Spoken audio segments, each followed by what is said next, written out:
പതിനെട്ടാം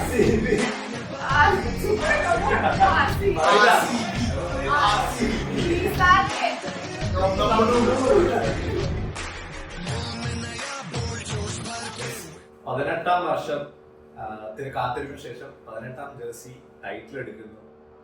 4 ബോൾ ബാക്കി നിൽക്കെ 29 റൺസ് വേണമായിരുന്നു. കോഹ്ലിയുടെ കണ്ണിൽ നിന്ന് കണ്ണുനീരുകൾ വരുന്നു. കോഹ്ലിയുടെ മുഖത്തെ സന്തോഷവും വിഷമവും ജയിച്ചു എന്ന് ഉറപ്പുള്ള ഒരു നിമിഷങ്ങൾ നമ്മൾ ആ സ്ക്രീനിലൂടെ കണ്ട കാഴ്ചകളാണ്. ആർക്കും തന്നെ മറക്കാൻ പറ്റില്ല. എനിക്കൊന്നും RCB ഹേറ്റേഴ്സ് വരെ ഒരു നിമിഷം ആലോചിച്ചൊരു സമയമാണ് കപ്പടിക്കട്ടെ. ആസ് എ ക്രിക്കറ്റ് ഫാൻ ഏതൊരാളും ഇപ്പോ RCB ഹേറ്റർ പോലും ആയിക്കോട്ടെ, പക്ഷെ അലൻ പറഞ്ഞതുപോലെ ലാസ്റ്റത്തെ ഓവറിൽ ഒരിക്കലും വിരാട് കോഹ്ലി എന്ന് പറഞ്ഞ പേഴ്സണൽ ആൾക്കാർക്ക് ഹീറ്റ് ചെയ്യാൻ പറ്റും, പക്ഷെ ആസ് എ ക്രിക്കറ്റർ പുള്ളിക്കാരനെ ഹീറ്റ് ചെയ്യാൻ പറ്റില്ല. അദ്ദേഹത്തിന് അർഹിക്കേണ്ട അർഹത 18ാം വർഷത്തിൽ തന്റെ 18ാം ജേഴ്സി കൊണ്ട് തനിക്ക് ലഭിച്ചു. അതെ, ഞാനൊന്നും പറയാനില്ല. ആ കണ്ണുനീര് കണ്ടപ്പോഴില്ലേ ആ കപ്പടിച്ചത് കുഴപ്പമില്ലാന്നുള്ള രീതിയിലായി എന്റെ ഒരു ഇത്. അതിന് മുന്നേ പഞ്ചാബ് ജയിക്കണം തന്നെയായിരുന്നു ആഗ്രഹം. പക്ഷേ ഈ 18 വർഷം ലോയലായി അവൻ ആ ടീമിന് വേണ്ടി തന്നെ കളിച്ച് മാറണമെങ്കിൽ മാറായിരുന്നു. കുറെ ചാൻസ് ഉണ്ടായി, കുറെ ലോസിലേക്ക് പോയി. ലാസ്റ്റ് ആ ഒരു സന്തോഷ കണ്ണീര് കണ്ടപ്പോ യെസ് നമുക്ക് ആ ഒരു ഫീൽ വന്നു. ലാസ്റ്റ് ഓവറിൽ എൻട്രിയും കൂടെ അത് ഭയങ്കര ഈ പറഞ്ഞ കൃത്യം 4 ബോൾ ബാക്കി നിൽക്കി 29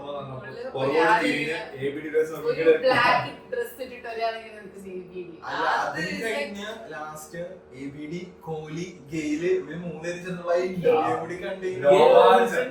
കോഹ്ലി വിളിച്ചിട്ടുണ്ട് ബാംഗ്ലൂരിലേക്ക്. പക്ഷെ അതും കഴിഞ്ഞ് കുറച്ചും കൂടി അതായത് കോഹ്ലി അനുഷ്ഠിക്കുന്നവരുള്ള ഒരു പോണ്ടും കോഹ്ലി ഓപ്പൺ ആയിട്ട് പബ്ലിക്കലി എന്താ പറയാ പ്ലേയേഴ്സിനെ പറഞ്ഞതിലുപരി തന്റെ വൈഫ് തന്റെ കൂടെ കളിന്റെ വൈഫ് എന്ന് പറഞ്ഞാൽ 2014 മുതൽ കളി കാണാനുണ്ടെന്ന് പറഞ്ഞാൽ 2014 മുതൽ 11 വർഷം 14 മുതൽ 11 വർഷമായി. അപ്പൊ അവളും ഈ RCB സപ്പോർട്ട് ചെയ്തോണ്ടിരിക്കുന്നത്. അപ്പൊ ക്രെഡിറ്റ് അവർക്ക് കൊടുക്കാനാണ്. ഈ ഇത്രയും ലോസിൽ ഇവരെ LD വെച്ച് കൊറേ എനിക്ക് തോന്നുന്നു ഒരു 9 vs 1 ടീം പോലെയാണ് എല്ലാരും ട്രോളിലൊക്കെ പറയുന്നത്. പക്ഷെ RCB എന്നായിരുന്നു. കർണാടക മറച്ചു വെക്കും, RCB ഫാൻസ് ഇന്ന് കർണാടക കത്തിക്കും എന്നുള്ള രീതിയിലൊക്കെ ആയിരുന്നു ട്രോള് വന്നത്. പക്ഷെ എനിക്ക് അങ്ങനെ തോന്നുന്നില്ല.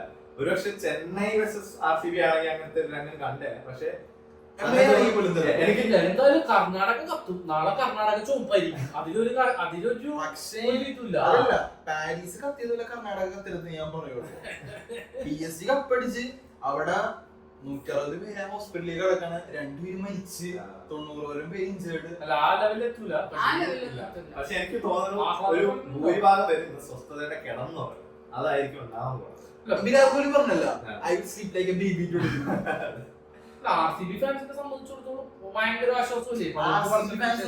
ഒരു ക്രിക്കറ്റ് ഫാനെ ഉപരി RCB ഫാൻ ക്രിക്കറ്റ് ഫാൻസിന് ആ വിരാട് കോഹ്ലിയുടെ അത് നമുക്കൊരു ഹാപ്പിനെസ് ആണ്. പക്ഷേ RCB ഫാൻസ് 18 വർഷം watching the match and hardcore CSK fan, MI fan turned into RCB. ആരാണ് ഞാൻ പറയുന്നത്? RCB ടീമിനെ സപ്പോർട്ട് ചെയ്തതല്ല നമ്മള്. ഒബ്വിയസ്ലി വിരാട് കോഹ്ലി റിട്ടയർ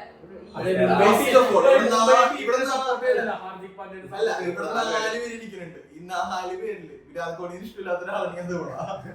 അല്ല, റിട്ടയർ ആയി മീൻസ് വിരാട് കോഹ്ലി രോഹിത് ശർമ്മ. സോ പുള്ളി ഒരു കപ്പ് ഡിസേർവ് ചെയ്യുന്നുണ്ട്. എല്ലാവർക്കും ഇഷ്ടമാണ്. RCB ഫാൻസ് അല്ല, പക്ഷെ ഞങ്ങൾ 4 പേര് ഹാപ്പിയാണ്.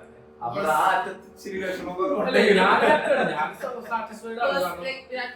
വിരാട് കോഹ്ലിക്ക് വേണ്ടി മാത്രം ഞാൻ ഹാപ്പിയാണ്. അല്ലാതെ RCB ഫാൻസിന് വേണ്ടിയിട്ടല്ല. ഒറ്റ വേറെ പ്ലെയറില്ല ഒരേ ടീമിൽ ഇത്ര വർഷം. അത് വിരാട് കോഹ്ലിനെ പറയുന്നത് ഇതേ ഒരു മാനേജ്മെന്റ്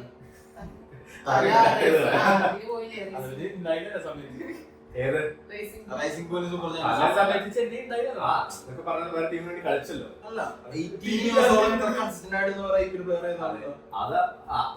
ആഗ്രഹം ഈ ടീമിന് വേണ്ടി ഒരു കപ്പ് നേടുക. എത്രയോ ക്യാപ്റ്റൻസിമാർ, എത്രയോ ടീം മെമ്പേഴ്സും അത് എത്രയോ മാനേജ്മെന്റ് മാറി. പക്ഷെ he stayed on, he proved. എന്താ പറയാ, ഫാൻസിന് കൊടുക്കേണ്ടത് കോഹ്ലി കൊടുത്തു, കോഹ്ലിക്ക് കിട്ടേണ്ടത് കിട്ടി. എന്താ പറയാ, ഗുഡ് തിങ്സ് ടേക്ക് ടൈം. കിട്ടേണ്ടത് കുറച്ച് വൈകിയാലും ഒരു ലൈഫ്ലെസ് ആണ് നമുക്ക് വേണമെങ്കിൽ എടുക്കാം. അത്രയും കാത്തിരിപ്പിന് ശേഷം അത് കിട്ടുമ്പോ ഉള്ള ഒരു സന്തോഷം വേറല്ല. അത് നമ്മുടെ ചെന്നൈ മുംബൈ 5 വീതം ട്രോഫി ഉണ്ട്. പക്ഷെ അവർക്ക് ആർക്കും ഇല്ലാത്ത സന്തോഷമായിരിക്കും RCB fans. കാരണം കാത്തിരുന്ന് ആഗ്രഹിച്ച് നമ്മൾ അതിന് പ്രയത്നം എടുത്ത് കിട്ടുമ്പോ അതിന് കിട്ടണ ഒരു പ്യുവർ ജോയും ഈ ഹാപ്പിനെസ്സും സീസൺ RCB ഡിസേർവിംഗ് ആയിരുന്നു. ഓ, അത്യാവശ്യം നല്ല രീതിക്ക് പെർഫോം ചെയ്തിട്ടുണ്ട്. ബാലൻസ്ഡ് ടീമായിരുന്നു. അതാണ് അവരുടെ മെയിൻ ഇമ്പോർട്ടന്റ് പോയിന്റ്. സീസൺ കാരണം തുടങ്ങിയ 11 പേർക്ക് മാൻ ഓഫ് ദി മാച്ച് തോന്നുന്നു. അപ്പൊ ഓരോ സമയത്ത് ഓരോരോ പ്ലെയർ അവരുടെ കഴിവ് അവിടെ എല്ലാവരും അവരുടെ പാട്ട് എല്ലാരും പറഞ്ഞു. കാരണം വൺ മാൻ ഷോ ആണെന്ന് ഒരിക്കലും പറയാൻ പറ്റില്ല. ഒരു ടീം എഫേർട്ട് തന്നെ, പ്രോപ്പർ ടീം എഫേർട്ട് തന്നെയാണ്. Anyways we all are happy for Virat Kohli except him. Yes. ഇനി അടുത്ത കൊല്ലം ഏത് സ്ലോഗനായിട്ട് RCB വരുന്നത് നമുക്ക് കണ്ടറിയാം. ഇനി പല ട്രോളുകളും ഇന്ന് മറ്റേ ലോലിപോപ്പ് എന്നൊക്കെ പറഞ്ഞ ഭയങ്കര ട്രോളിങ്, ഫുൾ ട്രോളിങ് ആയിരുന്നു ഇന്നലെ. അല്ല, ഇന്ന് കളിയുടെ തൊട്ട് അവസാനം മുന്നേ വരെ അങ്ങനെയായിരുന്നു. ഫസ്റ്റ് ഹാഫ് കഴിഞ്ഞപ്പോഴും അങ്ങനെയായിരുന്നു. കാരണം ഈ ഗ്രൗണ്ടിൽ ആക്ച്വലി 200 സ്കോർ മേലെയാണ് ഒരു ആവറേജ് സ്കോർ എന്ന് പറയുന്നത്. എനിക്ക് 14 കളിയിൽ 11 കളിയിൽ ഈ പറഞ്ഞ പോലെ 200 ഓൾറെഡി ഉണ്ടായിരുന്നു.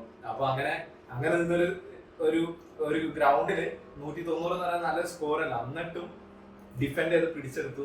അപ്പോ അതും അയ്യറിന്റെ കോൺഫിഡൻസ് എന്ന് പറഞ്ഞാൽ MI പോലൊരു ടീമിനെതിരെ 200 ചേസ് ചെയ്ത് സെയിം ഗ്രൗണ്ടിലാണ് RCBക്കെതിരെ കളിച്ചത്.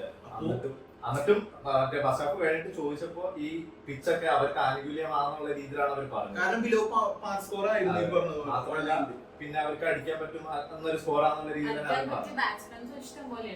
പറഞ്ഞത്. മെയിൻ ആയിട്ട് ഈ പറഞ്ഞ പോലെ അയ്യര് പോയി. അപ്പോ പക്ഷെ പഞ്ചാബിന്റെ ലോസിനെ കുറിച്ച് പറയണ്ട, ഇന്ന് RCBയുടെ ദിവസം. RCB ജയിച്ചിരിക്കുന്നു. പല CSKക്കാർക്ക് ഇവിടെ കൊണ്ടിട്ടുണ്ടാവും. സംഭവം 5 കപ്പ് ഉണ്ടെങ്കിലും RCBയുടെ ഒരെണ്ണം എന്ന് പറഞ്ഞ 50 തുല്യമാണ്. പിന്നെ ഞാൻ പഞ്ചാബ് ജയിക്കും എന്ന് പറഞ്ഞത് RCB ജയിക്കാൻ വേണ്ടിയാണ്. ഞാൻ കളി കണ്ടതിന്റെ ഇൻസ്റ്റാഗ്രാം തുറന്നു ഇവന്റെ റീല് കാണാം. പഞ്ചാബ് അതിന് മുന്നേ ഒരു 2-3 ദിവസം മുന്നേ RCB ജയിക്കണം എന്ന് പറഞ്ഞ ആളാണ്. പെട്ടെന്ന് പഞ്ചാബ് എന്തായാലും ജയിച്ചിരിക്കും, RCB ഫാൻസിന് എന്താ സോറി എന്നൊക്കെ പറയുന്ന ഒരു വീഡിയോ അത് കണ്ടപ്പോൾ മനസ്സിലാക്കും. ഓ രക്ഷപ്പെട്ടു. കമന്റ് വെച്ചപ്പോ ആദ്യം ഓ ഇത്തവണ RCB അപ്പൊ ജയിക്കും. റീലെടുക്കുന്നേക്കാളും ഒരുത്തന്നെ വിളിച്ചിട്ട് പറഞ്ഞു, മുസ്താഖ് നീയും RCB ജയിക്കണമെന്ന് പറഞ്ഞ വീഡിയോട് എന്നാലേ പഞ്ചാബ് ജയിക്കാവോ. ഞാൻ തിരിച്ചിട്ട് ഓബിയസ്ലി ഞാൻ തിരിഞ്ഞു നടന്നു. അത് കണ്ടപ്പോ കുറെ പേര് പറഞ്ഞു ഓക്കെ ഈ ഡാഷ് പറഞ്ഞത് കാരണം എന്തായാലും RCB ജയിക്കും എന്ന് പറഞ്ഞാൽ അത് മാത്രമല്ല കാരണം ഞാൻ പറയാന്ന് വെച്ചാല് ഇപ്പൊ പറഞ്ഞ പോലെ 190 എന്ന് വെച്ചാൽ വലിയ സ്കോർ ആയിരുന്നില്ല. 200 റൺസിന് മേളിൽ മുംബൈനെ തോപ്പിച്ച ഏക ടീമാണ് പഞ്ചാബ്. ആ കോൺഫിഡൻസും കൊണ്ട് സെയിം ഗ്രൗണ്ടിൽ കളിക്കാൻ വന്നവര് ഇവൻ ഈ ഒരു റീല് മാത്രമായിരിക്കും തോന്നിയത്. അവർക്ക് അതിലൊരു പാവം മലയാളി മറ്റേ എക്സ്ട്രാസ് എന്നുള്ള പേജിൽ ഇങ്ങനെ ഊക്കും പേടിച്ച എന്തായാലും പുതിയ തുടക്കമാണ്. ഇതുവരെ ഫുട്ബോളിലായിരുന്നു പ്രഡിക്ഷൻ, ഇപ്പൊ ക്രിക്കറ്റിലും കൂടെ ചിലർ വരുമ്പോൾ ഈ സാല കപ്പ് നമ്മളും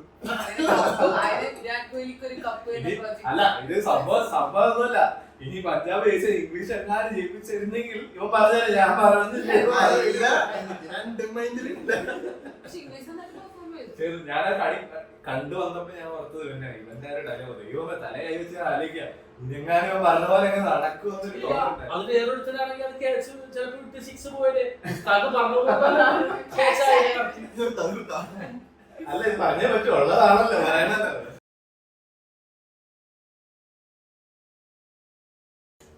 ഓക്കെ അപ്പൊ നമുക്ക് എല്ലാവരുടെയും പേഴ്സണൽ ഫേവറേറ്റ് ബെസ്റ്റ് 11 ടീംസ് ഇറങ്ങാൻ നോക്കാം. അപ്പൊ ഞാൻ എന്റെ സെറ്റ് തുടങ്ങുന്നു. Sai Sudharsan, Phil Salt, Suryakumar Yadav, Shreyas Iyer, Nicholas Pooran, പിന്നെ കൃണാൽ പാണ്ഡ്യ, അക്ഷർ പട്ടേൽ, ഷെപ്പേർഡ്, പിന്നെ Bumrah and Hazlewood. Okay, from my side, Sai Sudarshan, Jaiswal, Suryakumar Yadav, Mitchell Marsh, Josh Butler, Nicholas Puran, Varun Chakravarti, Krunal Pandya, Jasprit Bumrah, Josh Hazelwood, Rasid Krishna. Okay, my playing 11: Sai Sudarshan, Virat Kohli, Nicholas Puran, then Shreyas Iyer, Suryakumar Yadav, Hardik Pandya, Akshar Patel, Bumrah, Hazelwood, Noor Ahmed, then Rasid Krishna.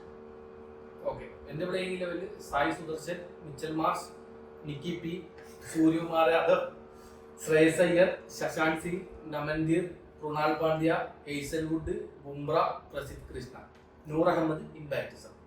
Okay, anyways ഇതിൽ നിന്ന് ആരുടെയാണ് bus എന്നുള്ളത് നിങ്ങൾക്ക് choose ചെയ്യാം, comment ചെയ്യാം.